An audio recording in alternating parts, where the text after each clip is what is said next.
Hello, and welcome to the AGI Football YouTube channel. Have you ever wondered what football looks like in a different country to yours? Some of you may even live in Canada. But have you considered the difficulties of playing soccer here? You probably know it's really cold. Ooh, -15. October is a transitional period, so it's generally okay to play, at least at the beginning of the month.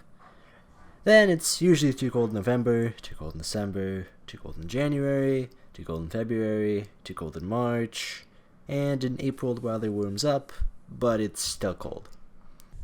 So it's kind of cold around here. At least colder than the UK and most other countries, if I were to guess. So that can be a problem, as football is not a year-round thing, as it is in many of these countries. Even our National League is only played for 7 months. Though I'm not sure if this is due to a lack of teams, or they took one look at the Mexico-Canada game in Edmonton in November and said, I'm not playing much more of this. Just be thankful you don't live in Alert.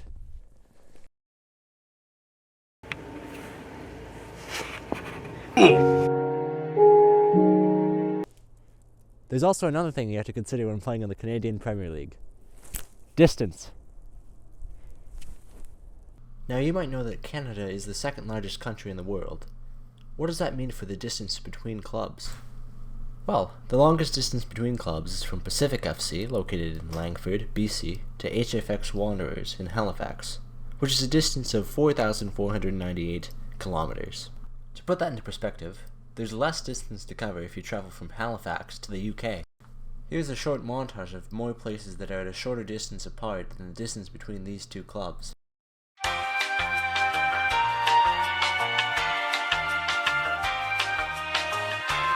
How did that get in there? Now, why did they call it soccer here? Well, back in the 1800s, there were two types of football in England: association football and rugby football.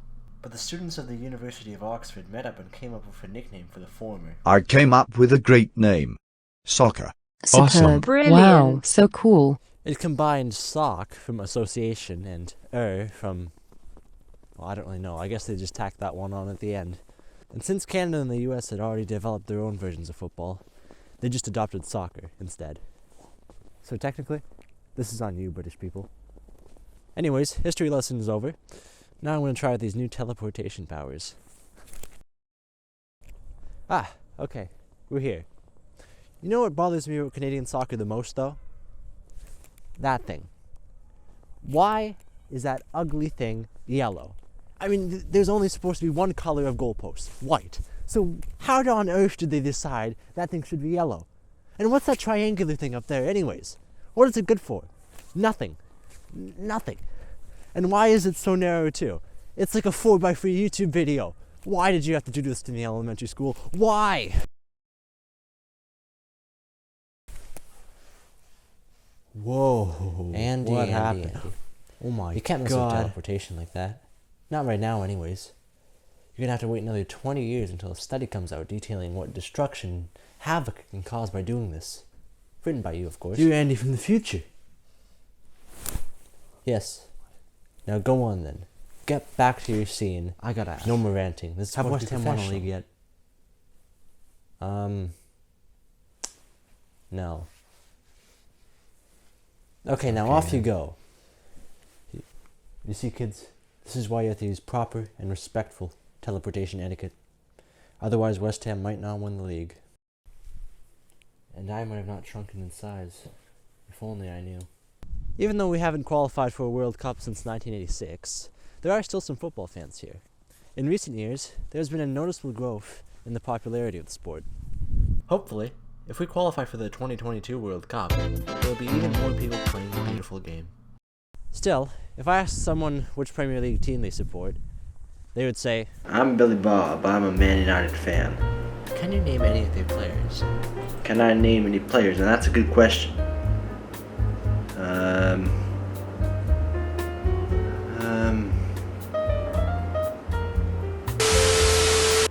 Oh yeah, I support Liverpool. Can you name any of their players? Their players,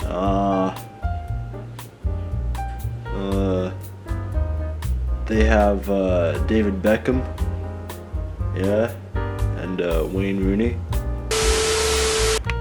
I don't Premier League club. Let's see. What is this? Sweden. Oh, it looks like we're here. Now this wouldn't be a complete vlog if I didn't show you my technique in front of goal. I'm kind of like Michael Antonio of soccer. Just watch and learn. So, you want to lean way back and then strike the ball as hard as you can. Let me show you.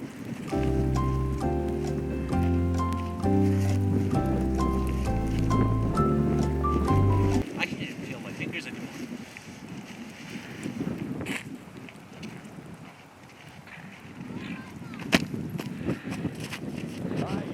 I think I just hit the principal.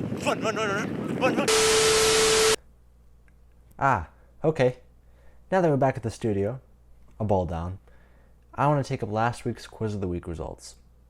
Last week's question was, who did David Gould intend to show when he posted the picture of Angelo Ogbonna on his Twitter account? Drumroll, please. The answer is D, Pedro Obiang. Thank you for participating. Winners, you get absolutely nothing. Stay tuned for this week's Quiz of the Week in the description below. But now my time has come, folks. I must go tackle more important matters at hand. Like studying for my science test, which is in under 3 hours. I better get going. Goodbye. Hello. Wrong thing. I warned you about this.